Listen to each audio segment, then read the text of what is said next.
What's good? What's good? Welcome to another episode of Cheef and Chart. It's your man Don Bucks, brought to you by Rapping Dough, the home of money conversations and all that.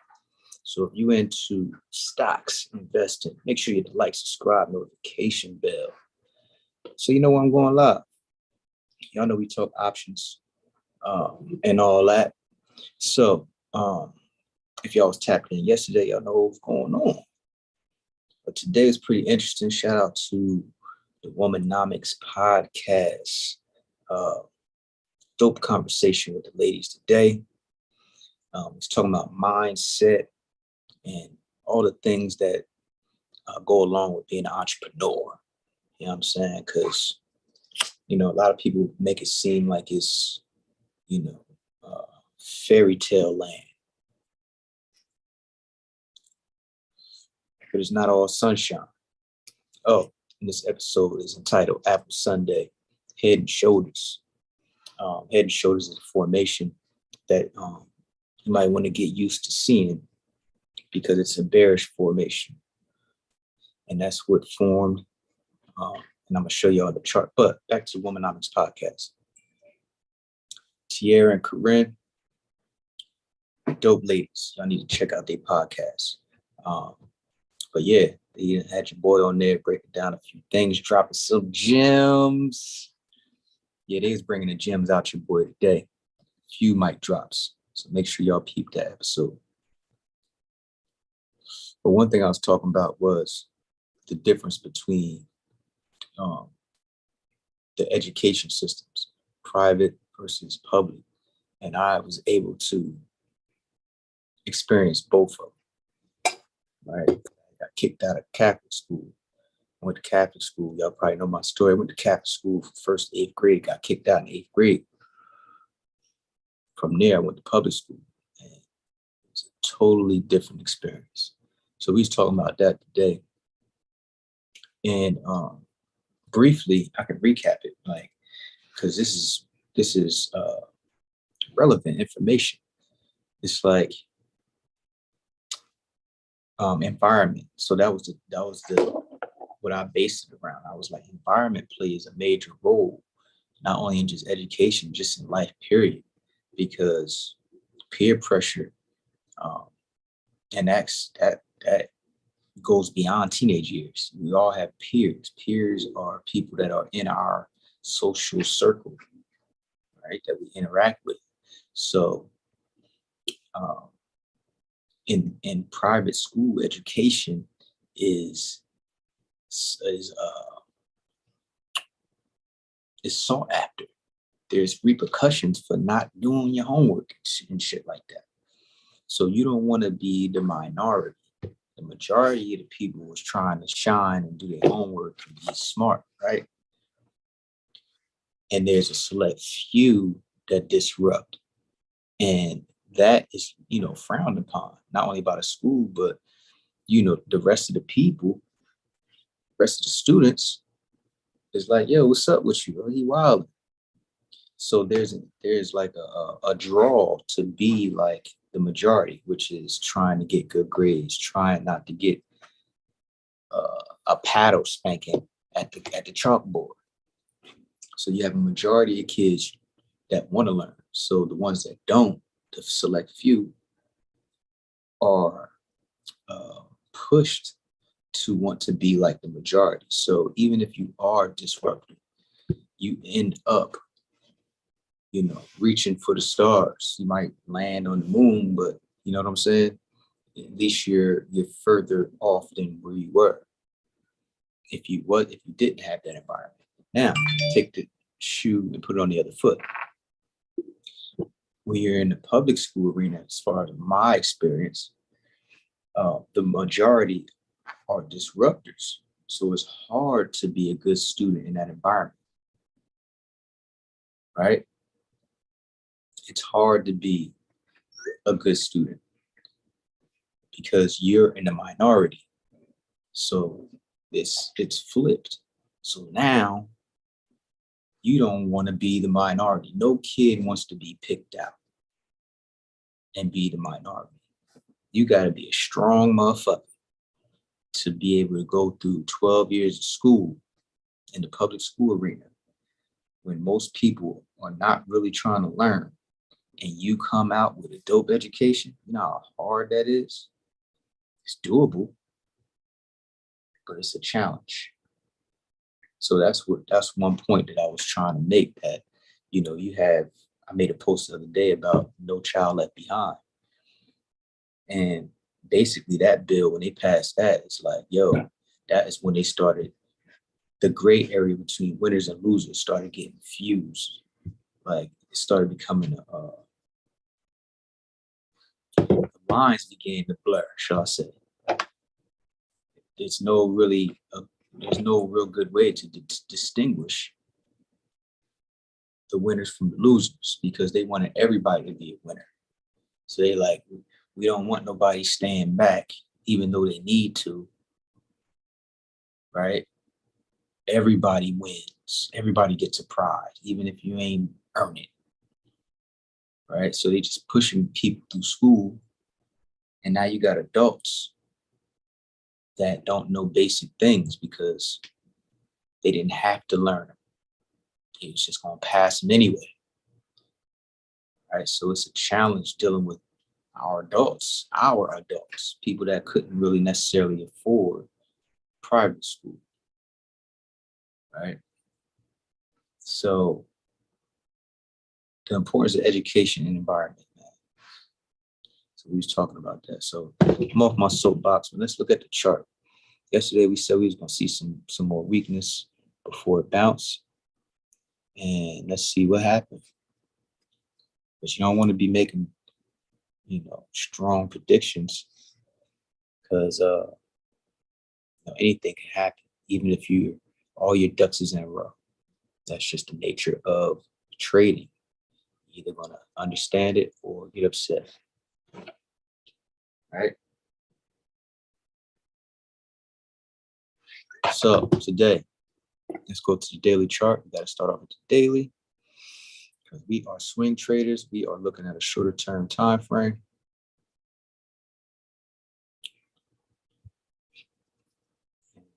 There's all of this.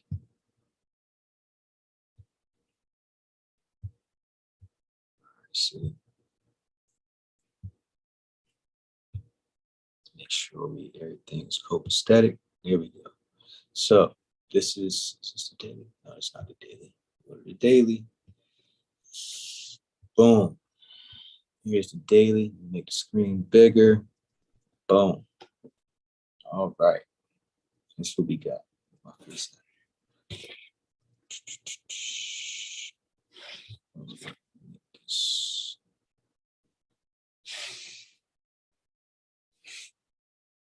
So we can see that. All right. Now, this bar here, this green bar, it got long wicks on the top and the bottom. You see that? This was yesterday. So the day before that was here.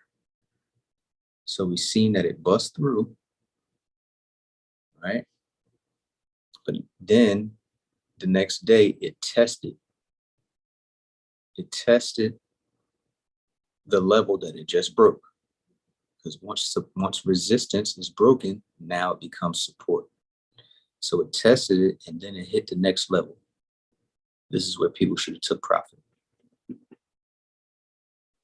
right? And you could have positioned here for puts, because that's basically what this is showing us. Price went up and rejected. That's what that pin bar is, because if it didn't, this would have been longer. This green middle part would have been longer, because the top symbolizes where it closed. The top of this wick is where it was. This is the high, this is the low. But the top of here is where it closed. So Monday, it bust through. Tuesday, it continued and hit the next level. From this, at the end of the day, or towards the end of the day, we should have seen that this is a put play, right? Could have did puts at the end of the day yesterday and took profit today here. You know what I'm saying? As far as this momentum here, this momentum is janky. The momentum is janky because it's not going up or down. Anything that's going sideways is janky. We want to either going up, making a new high, or going down, making a new low, not sideways. Right? That's what's going on right now.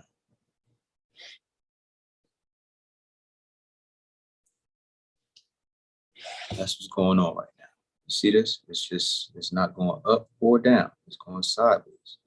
So this is not ideal trading environment. So we need this to do something, either make a new high or make a new low. All right. And the new low, what would the new low be? Down. Yeah. It needs to drop below where it's at now. See that? Went up and came down. Here is where the MACD is after that drop. So if it keeps going down tomorrow, which I believe it will, we will have a new low in the MACD. And me preferably, I'll wait for it to break this. I'll wait to see if it's going to break or if it's going to bounce back up, play in this range here. But remember, ranges are not ideal. So you can do it if you're skilled enough. It's not ideal. It's not clean. It's not clean. So be leery of a bend of the MACD. So if it's going up, making a new high, that's cool. But when it bends down, that's when the trend gets janky. As we can see. As soon as it bent, it started doing all this funny stuff. All right. But the name of this title, like I said, was Head and Shoulders. So let me show you the Head and Shoulders formation.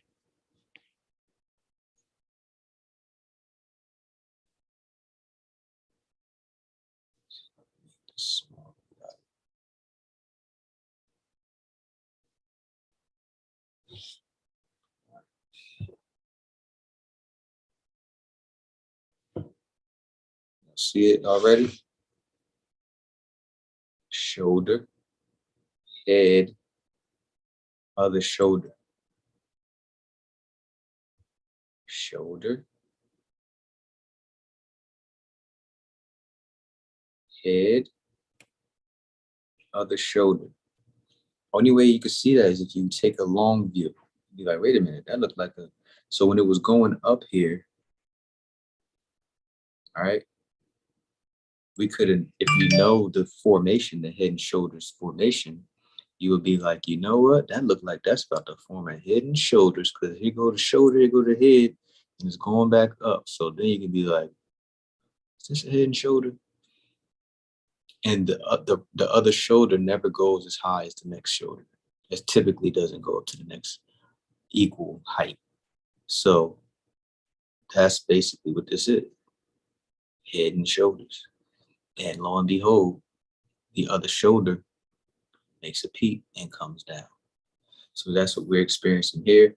This is about to touch this level tomorrow. Let's see, went down. Stopped here. So that's a low. Stopped. So the next new low would be beyond here. So if you're looking for a clean trade, you want to look for new highs and new lows in reference to the last swing down or whatever direction you're looking for. If you're looking for a new high, you want to compare that to the last swing high and what that looks like on the MACD. So in comparison to here, right, when it swung up, when it went above here, right here is a new high. So this next red bar and this weakness, which was here, is where you could have did calls. Because you want to wait for that momentum divergence, new high, and then you seen this red bar. Here's where you position for calls, because the very next day, look what happened. One big swing. You take profit and you wait for the next setup, just like I just explained. A new low, then you can wait for strength, right? But we don't have a new high or a new low right now. Actually, it's sitting at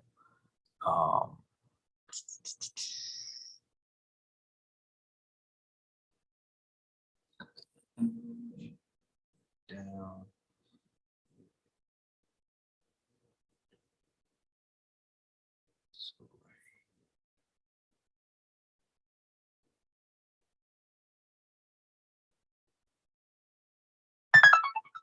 It has a it's janky. It's not really. It's not a new high or a new low right now. It's janky. It's janky. I needed to go below this right here.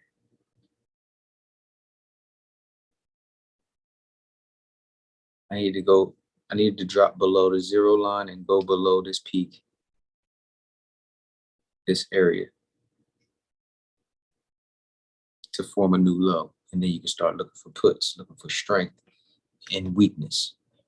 Preferably, well, this is a nice little profit pocket here. So this is, you can probably make some money in this right here if it stays in here. Let's play the up and the down.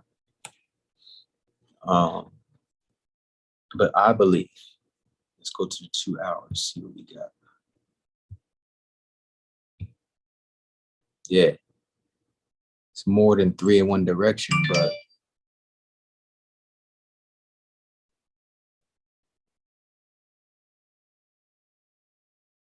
I still think it's going to this level.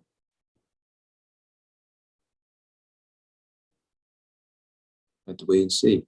But if you were trying to do puts from 374 to 370, I would first look for strength. That is where you get in the position. Because if you know there's weakness, you want to look for strength in the weakness for position. Right? For instance, here, you know it's going, it broke the level, so you want to catch some strength. So it broke the level, you want to catch one of these green bars, which is positioned for it to go down. Right? Right here, this is like entering in the base. If you think it's going to go up, you want to catch one of these red bars. Catch one of these red bars, the weakness and the strength, and then boom, take profit at the next level. This right here, some breakdowns or breakouts, there is no clear entry. I don't see no green in here. But here we go, entering at the base of resistance. You know it's going up. All right, let me catch some of this weakness. Here's a red bar here. Could have caught that. Could have caught this one or this one. And then off to the races. So recap. Head and shoulders. That is a common chart formation, y'all. It's common. Now that I done showed it to you, you can see it, right? Shoulder, head, shoulder. And the reverse is bullish. So if you got reverse head and shoulders, this shoulder would be down here, right? And it would be a big head and then a shorter shoulder right before it breaks out. So this is the opposite before it breaks down. So yeah, that's what's happening now. This is going to go to this level at least tomorrow. That's what I see. That's what I see. If you want to learn how to swing chart like your boy and get a little bit more nuanced, feel free to hit the description of this channel, grab the course. Actually, like I said, if you wasn't here yesterday, I just released, this is hot off the presses, Options Made Easy workbook. I think this is the first ever. I ain't seen nobody drop a workbook before that really wants you to learn this. So all the nuance that I talk about every day, and for the people that missed the boot camp, the Options Made Easy boot camp hosted by myself and Coach Todd Billy, that is the workbook that went along with the boot camp. So everything I taught in the boot camp is hammered home in the book. So if you missed the boot camp, get the workbook because it's actually free. All you gotta do is pay for shipping. So yeah, you can just pretty much call that a Black Friday sale, pre-Black Friday sale. But yeah, it's limited supply. I don't have a lot right now. Of course, I'll probably get some more, but at the moment, there's not a lot of supply. So get yours while they last. It's your man, Don Bucks. Always remember, and if you haven't already, make sure you hit the like and subscribe notification bell so you can get this game, right? Always remember, ain't no competition. It's always you versus you. See y'all tomorrow.